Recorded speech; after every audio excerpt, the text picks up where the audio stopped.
Hi, this is Bill Watkins. We are in the amazing, confounding, tremendous story of Abraham and Isaac when God told him to offer Isaac as a burnt offering. And Abraham just got up the next day to go do it. And on the third day, it says, beginning in verse 4, Abraham lifted up his eyes and saw the place from afar. Then Abraham said to his young men, "Stay here with the donkey." Now listen to the next statement.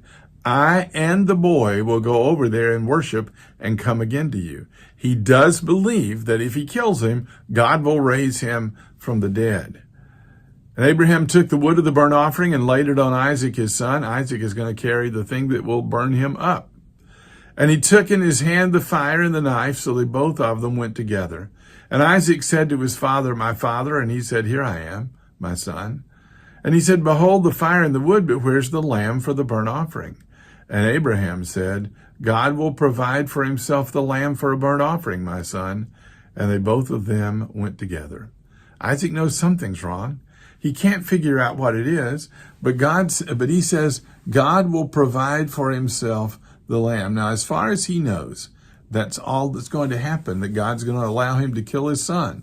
But when they came to the place of which God had told him, Abraham built the altar there, laid the wood in order, and bound Isaac his son, and laid him on the altar on top of the wood.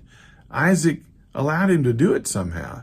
Then Abraham reached out his hand and took the knife to slaughter his son.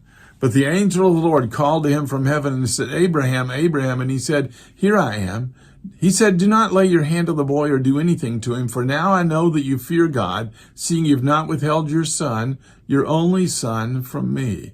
And Abraham lifted up his eyes and looked, and behold, behind him was a ram caught in the thicket by its horns. And Abraham went and took the ram and offered it up as a burnt offering instead of his son.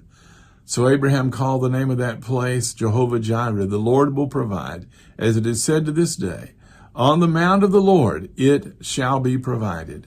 And God will provide. I don't have to figure out what God's up to. I just have to obey. But I trust this, that he loves me because he told me he did, and that his promises will come true. Trust God. Thank you for watching.